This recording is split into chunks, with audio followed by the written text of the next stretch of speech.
आवाज आ रही है? मेरे को ही नहीं आ रही, सारी दुनिया को आ रही है। Hello hello hello. हाँ सुनो, सारे बच्चे हेडिंग लिखो, properties of scalar multiplication of a matrix. मतलब किसी भी मैट्रिक्स में अगर मैं स्केलर क्वांटिटी का मल्टीप्लाई कर रहा हूं तो क्या होगा। दो क्वांटिटी होती है, एक वेक्टर होती है और एक स्केलर होती है। स्केलर कोई भी नंबर हो गया है ना, जिसमें, और वेक्टर क्या होता है जिसमें डायरेक्शन भी हो और मैग्नीट्यूड भी हो। स्केलर में सिर्फ मैग्नीट्यूड होता है।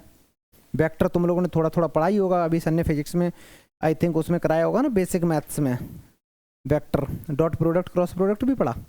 यूनिट वेक्टर निकालना, क्या फॉर्मूला होता है यूनिट वेक्टर, किसी भी वेक्टर का यूनिट वेक्टर कैसे निकालते हैं? अपॉन में, हाँ उसका मैग्नीट्यूड। Very good. अच्छा सुनो बेटा,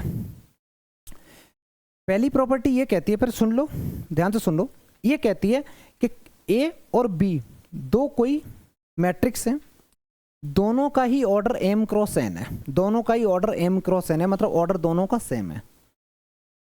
लेमडा कोई कांस्टेंट है, अगर मैं इस कांस्टेंट का मल्टीप्लाई कराऊंगा तो इसका मैं इसके साथ अलग करूंगा, इसके साथ अलग कर सकता हूं, ऐसा है।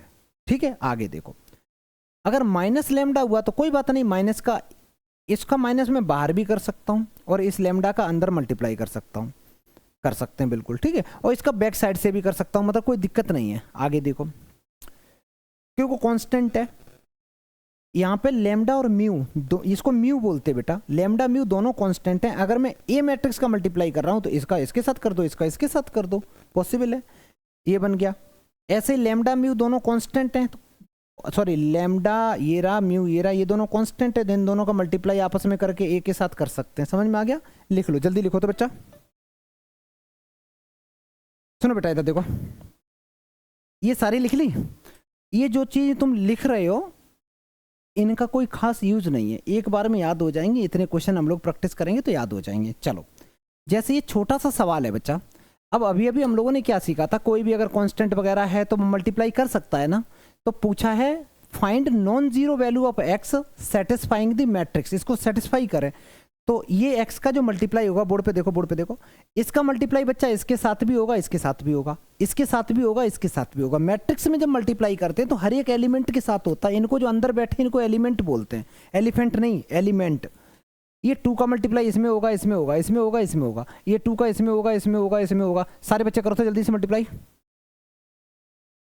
ये मैंने लिखा 2x², ये बन गया 2x, ये बन गया 3x और ये बन गया बच्चा x²।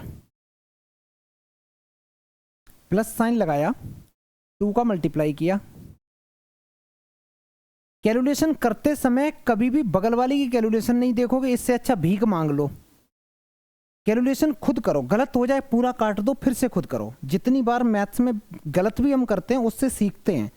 अगर कोई क्वेश्चन हम 3 बार कर रहे हैं तो इससे क्या होगा हमें, और तीनों बार आंसर गलत आया अगर 3 मेथड से, इसका मतलब तुम 3 वो मेथड सीख गए जिससे क्वेश्चन का आंसर नहीं आ सकता।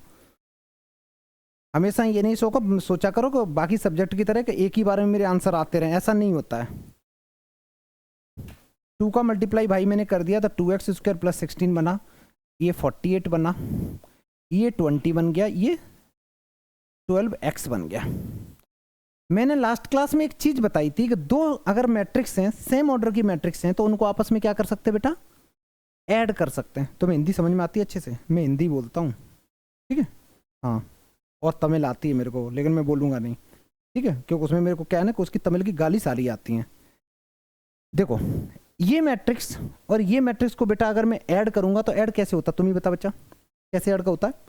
इसका फर्स्ट एलिमेंट इसका फर्स्ट के साथ, सेकंड सेकंड के साथ, थर्ड थर्ड के साथ, फोर्थ फोर्थ के साथ, एडिशन का ये रूल होता है।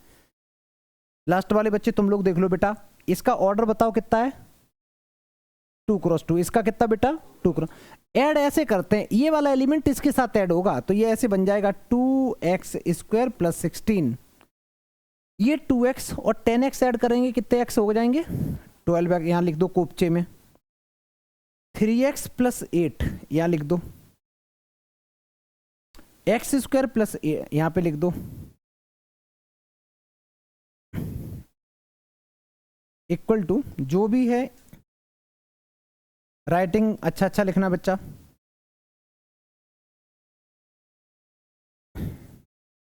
लेफ्ट साइड में जो मैट्रिक्स है उसका ऑर्डर क्या है, राइट साइड में 2 क्रॉस 2। तो हम लोग कंपेयर कर सकते हैं, मैट्रिक्स को कंपेयर कर सकते हैं इनके एलिमेंट को। तो देखो बाई कंपेयरिंग, होता ही नहीं कंपेयर, होता ही नहीं है। ठीक है, तुमने पहली क्लास मिस कर दी ना।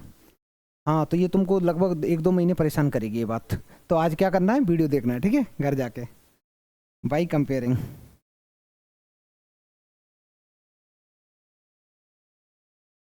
मैं भेजूंगा मेरे से मांग लेना व्हाट्सएप पे, है ना। तो मैं वीडियो भेजूंगा, आज ही जाके घर जाके सबसे पहले वो वीडियो देखनी है। कितने पेज के हैं, कोई बच्चा बता देगा कितने पेज का लिखाया था? अरे वो कह रहा है पेज की कितनी है वो कितने पेज लिखा है? 7 पेज की वीडियो है, समझ गए। वो कह रहा पेज में वीडियो होती है अच्छा, पेज से याद आया, हम लोग जो फोटो लेते हैं ना मोबाइल में, तो मोबाइल की जो हम लोगों की जो इमेज आती है, इमेज तुम जाके आगे कॉलेज में पढ़ोगे इंजीनियरिंग में, इमेज में जो भी प्रोसेसिंग वगैरह करते हैं वो सारी की सारी मैट्रिक्स फॉर्म में होती है। पिक्सल्स जो होते हैं ना, वो पिक्सल्स भी वो सारे के सारे मैट्रिक्स में होते हैं। मैट्रिक्स का बहुत यूज है। अभी तो तुम बस ये मान लो छोटी सी चीज पढ़ रहे हैं। अच्छा एक चीज बताओ यार, ये वाली और ये तो बात एक ही है ना, तो कंपेयर करेंगे तो सब कुछ तो कट ही जाएगा। तो मैं नहीं कर रहा, इसको 12x को 48 के साथ कंपेयर कर दे रहा हूं भाई। ये 12 मल्टीप्लाई कर रहा है, उधर जाके डिवाइड करेंगे तो ये 4 आ गया x की वैल्यू, बहुत बढ़िया। इसको इसके साथ कंपेयर कर दे रहा हूं, तो 3x प्लस 8 इक्वल टू 20 है, तो 3x इक्वल टू बेटा ये 12 आ गया। अच्छा, मेरे को मजा आता है स्टेप बाय स्टेप कैलकुलेशन करने में, क्योंकि गलती अगर हो भी जाएगी तो पता तो चल जाएगा। x की वैल्यू यहाँ से 4 आ गई, लेकिन अभी भी हम खुश नहीं हैं।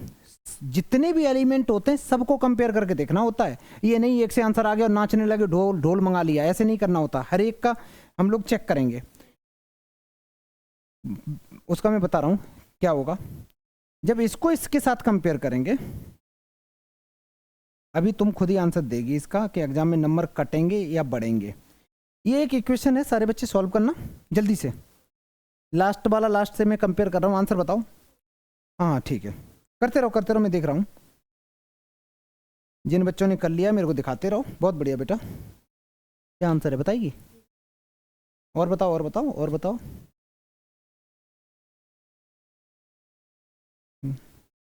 लास्ट वाला करो भाई, जल्दी जल्दी करो स्पीड में। पहली एक्सरसाइज होमवर्क में पूरी करके आना। दोबारा बोल बच्चा।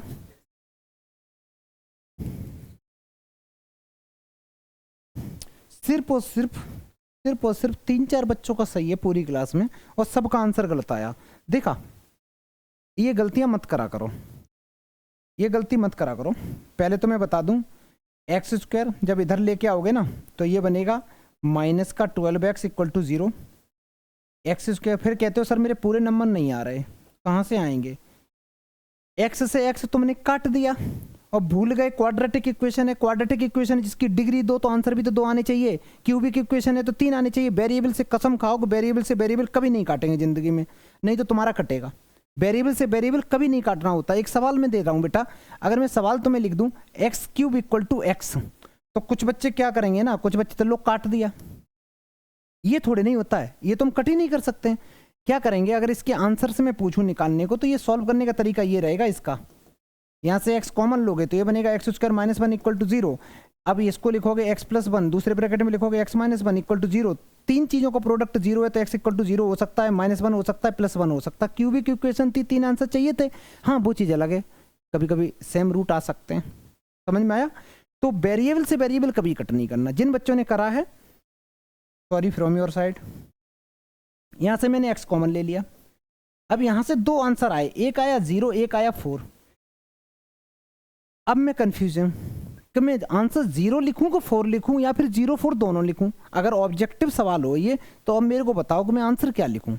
तो अब पढ़ो क्वेश्चन में साफ साफ चिल्ला चिल्ला के बोला है नॉन जीरो वैल्यू बतानी है। तो 0 वाली को क्या करो, निगलेक्ट कर दो, उसको हटा दो, उसको गोली मार दो। समझ में आया?